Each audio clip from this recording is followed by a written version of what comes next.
Happy New Year, I hope everyone's doing well, and welcome back to the channel. This year, I've decided that my videos should hold positivity over films, speak highly on each one that I focus on, and stay away from any negative thoughts. So today, in relation of that, I'll be discussing the worst films of last year. In 2024, I watched 133 new releases, and for the most part, I really enjoyed most of them. That being said, some of these movies were boring, badly made, and to be brutally honest, just miserable to get through. So today, I'm going to highlight the 5 worst releases of the year to explain just why they miss, and why you should just avoid them at all costs. Before that though, I would like to highlight some honourable mentions, some movies that were bad, but not quite the worst of the worst. That includes Despicable Me 4, Argyle, Miller's Girl, The Sidemen Story, and Madame Web. That's right, there's 5 movies out there that I think are worse than Madame Web. Although I will highlight that when I saw this, I was fairly drunk, and for some reason I saw it in Screen X, which is this stupid thing that covers every wall in the cinema. It's dumb, and it's really funny, so I had a blast. Anyways, on to the worst films of the year. At number 5 we have...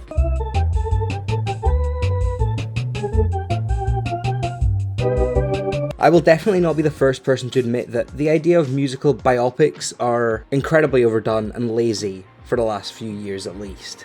Mostly due to the success of Bohemian Rhapsody, arguably the worst one of them all, until now. That being said, they're not all bad. I mean, Better Man released a couple weeks ago and it's pretty great. But what happens when you try this formula but do everything that you absolutely shouldn't? You write a lazy script, you hire the wrong actress, you recruit a bad director, and above all else, you neglect the real events of the person you're making the movie on, and instead of highlighting the achievements that they actually did, you turn the whole thing into an abuse story and play them as a victim. If you think just having one of those in your film could potentially ruin it, then look out for Sam Taylor Johnson's Back to Black that successfully does all of them. I've never seen any of Sam's films, but this doesn't really sell any of them to me, nor does her strange marriage situation, which I won't get into considering it has nothing to do with the film, but it does linger slightly on the horizon. I mean, everything about this is low, even for a biopic. I'm not gonna pick on Marisa Abela because I'm sure she's a nice person, but she was not right for this role, and truth be told, this is a movie that just shouldn't have existed in the first place. If you wanted to know more about Amy Winehouse's story, then you should just watch the 2015 documentary Amy, which doesn't come across as a manipulative, passionless piece of shit. Moving on.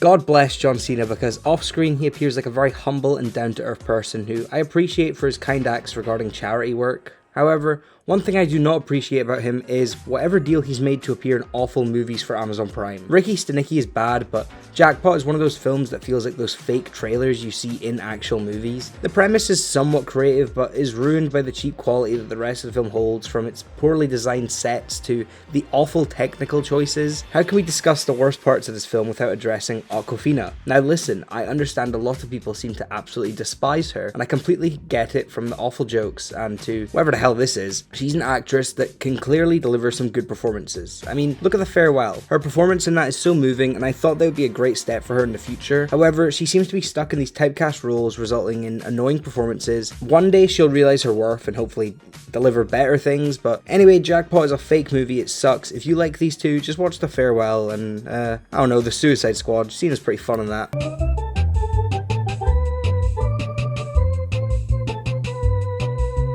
Yup, that's right. Out of all of Sony's bad Spider-Man movies that don't even include Spider-Man, I think that the third Venom is worse than Madame Web. I mean, maybe Craven's worse than both of them, I don't know, I didn't see it, no one did. Truth be told, I think that making fun of superhero movies is kind of growing into such a boring trope at this point. I mean, yeah, they suck now, they've kind of always sucked a little bit, but everyone seems to pile onto them now, like, just because they're bored of them. Just watch anything else.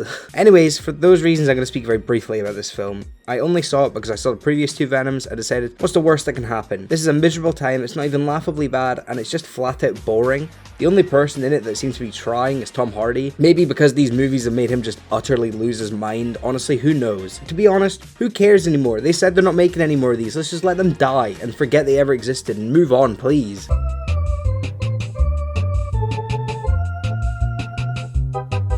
Borderlands might just be the brutalist for the longest film of the year, because despite the 101-minute runtime, this feels like an absolute lifetime to get through. I understand the hell of a production this film went through, but I'm not even thinking about that, I'm just judging the film on what was actually delivered, which was a nightmare. It's kind of insane and pathetic to see such a poor job adapting its own source material, whilst trying its best to rip off a movie that came out a decade before it. Well, where to start with any real criticism? Well, the casting.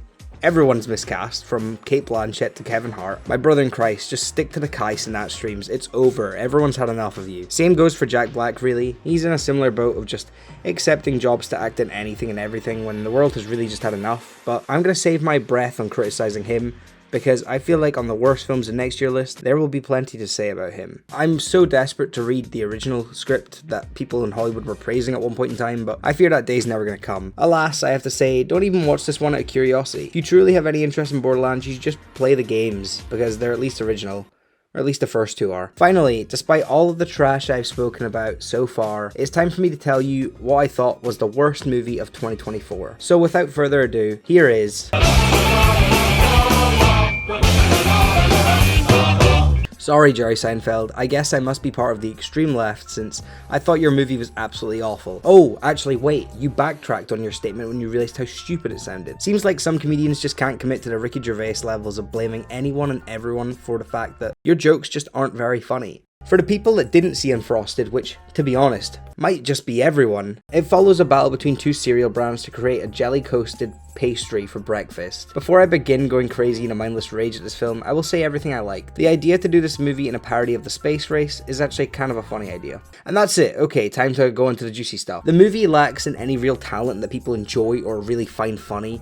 Put yourself in Jerry's shoes, trying to make a fantastic Netflix comedy that is so amazingly hilarious that Hollywood opens their arms to you and places you back into the spotlight. Well, I'm very glad that you put Amy Schumer front and center because people sure love her. Not even gonna rag on Melissa McCarthy or Hugh Grant because although they are borderline embarrassing in this, they've at least done plenty that I enjoy over the years, and Grant maybe just gave my favourite performance of his this year. I mean, the man's a treasure, I can't stay mad at him. There is maybe a good movie in here somewhere, honestly, who the fuck knows? But I can tell you that a big reason I hated it is the fact that the story cannot stay focused to save its life. I don't care about some subplot where Chef Boyardee creates a little ravioli monster, or whatever the hell this is meant to be. It's not interesting, it's not funny. Not funny! It doesn't add anything to the film and just takes away from actual focus. I was gonna say it takes away from the interesting stuff, but nothing about this is interesting. I mean, at the end of the day, it's lazily shot, it's dimly lit, it looks ugly as hell, it's poorly acted, it's not funny whatsoever, it refuses to be interesting in a story sense or a technical sense, and I'm gonna say it. I think Larry David is the reason Seinfeld was as successful a show as it was, and for all those reasons above, and many more, Unfrosted is the worst movie of 2024.